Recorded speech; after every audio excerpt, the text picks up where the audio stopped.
கர்த்தருடைய பரிசுத்த நாமத்துக்கு மகிமை உண்டாவதாக. இன்று நாம் தியானத்துக்கு எடுத்துக்கொள்ள இருக்கிறதான வேதவசனம் 25ஆம் சங்கீதம் 9ஆம் வசனம். சாந்த குணம் உள்ளவர்களுக்கு தமது வழியை போதிக்கிறார். ஆமென். கர்த்தர் சாந்த குணம் உள்ளவர்களுக்கு மட்டுமே தமது வழியை போதிக்கின்றார் என்றும், சாந்த குணம் இல்லாதவர்களுக்கு தமது வழியை தேவன் போதிக்க மாட்டாரா என்றதான ஒரு கேள்விகள் அநேகருக்கு எழும்பும்.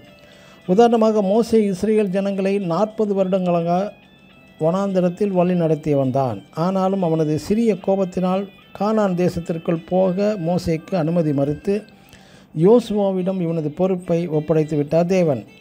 மோசே சாந்தமாக இருந்த காலங்களிலெல்லாம் தேவ ஆலோசனை தினமும் அவனுக்கு கிடைக்கப்பெற்றது.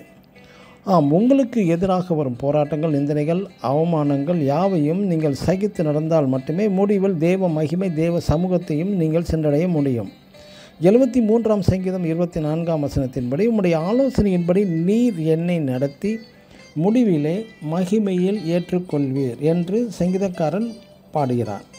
சில தேவ பிள்ளைகள் சொல்லியது, இது நியாயமான கோபம்தான், தேவனுக்கென்று வைராக்கியமுள்ள கோபமே என்று தங்களது கோபத்தை நியாயப்படுத்துவார்கள் அநேகர்.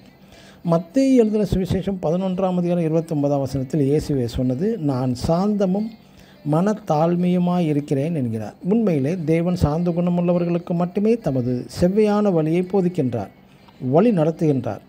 தாவீதும் கூட தன்னில் சாந்தமும் மனத்தாழ்மையுமான ஒரு சுபாவத்தில் வளர்ந்தபடியால் தினமும் தேவ ஆலோசனை பெற்று இஸ்ரேல் ஜனங்களை செம்மையாக வழி நடத்தினான் தாவீது.